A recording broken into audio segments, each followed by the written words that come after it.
Macho John Madden, they call me Juanito in Mexico, and more I'm asking everybody to call me Juanito. And I also say it's all right to call me Johnny, which is my favorite translation of that name, and call me John if you have to.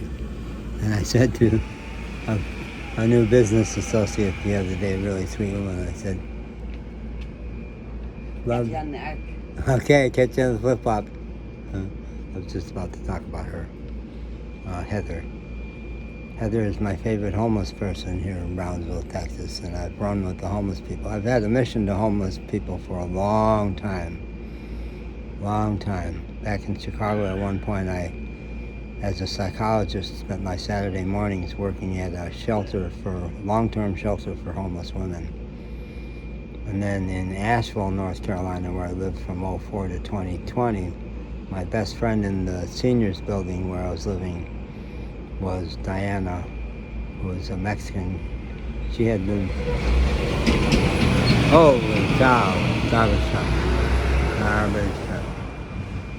In Mexico City, she was dancing ecstatically in the rain and got dragged off by the cops. And next thing she woke up, she was sitting in a psychology class where they were using her as a specimen. Fuckers. So I got to know her at age 60, and she really believed that she was paranoid schizophrenic because they taught her to think that way about herself. Her big sin was she was dancing in the rain as a teenager. So Heather, ironically, has the same name as the first homeless girl I picked up in Asheville, North Carolina, and took into my camper van to dry out, to try to take care of her for a few days. And for 10 days, I tried to make her life a little better. And in many ways, I did. But she finally went off to some camp that her rich mother sent her off to dry out. And last I heard, no one had ever heard from her again. Heather. So this girl's name is Heather. And I met her several weeks ago in the La Plaza Terminal over there with the white dome. There's a coffee shop over there called Bocho, and I have a morning smoke and cup of coffee in their outside courtyard. And she approached me back there and asked for a cigarette. I gave her a cigarette, and she had just barely lit it up when my friend Betsy, one of the servers there, came out to throw her out because they have a big problem with homeless people in that place, and especially if they panhandle, which Heather does. So I said, okay, you have to go. No, you have to go, Betsy. I'll do what Betsy says.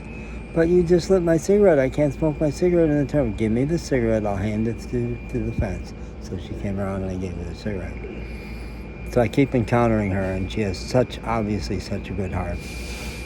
So I try to help her. I give her a little money if I can. I give her a cigarette. But more and more we talk. We really talk. So we were just sitting here. She was sitting next to me in her big hoodie. And 2 days ago, she had been so excited because she got a tent and she was going to put it up in her friend's backyard, and it was going to be a safe place to sleep. No, it hasn't worked out. I said, well, your friend is safe, right? Well, I'm not sure.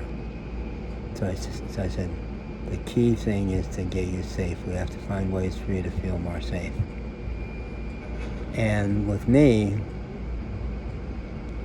she's 50, has the haggard face of someone who's lived on the street a lot. I've been guessing she was somewhere between 40 and 60. And she's kind of cute. And sometimes I get turned on being around her because I'm a guy. But I know that would be terrible for her because she's had so much sexual trauma in her life. So I said to her, I want to be a safe friend for you. That's what I want more than anything in the world, is to help you feel safe. So we talked about what she needs to feel safe. Then she took off. She's a good girl. Along the way, she said, I know I'm paranoid schizophrenic. And I said, no, you're not. That's bullshit. That's a label.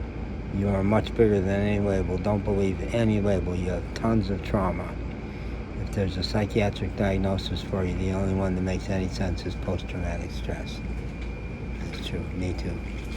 Me too. I also had a diagnosis of bipolar for 30 years. Fucked my life up for 30 years, and it never was true.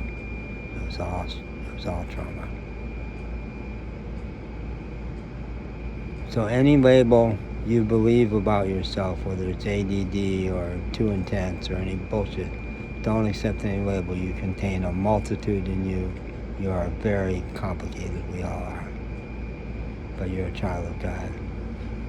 And you're meant to remember that. That's for Air Force, to remember that. Remember that and then live it out. Find ways to express it in the world.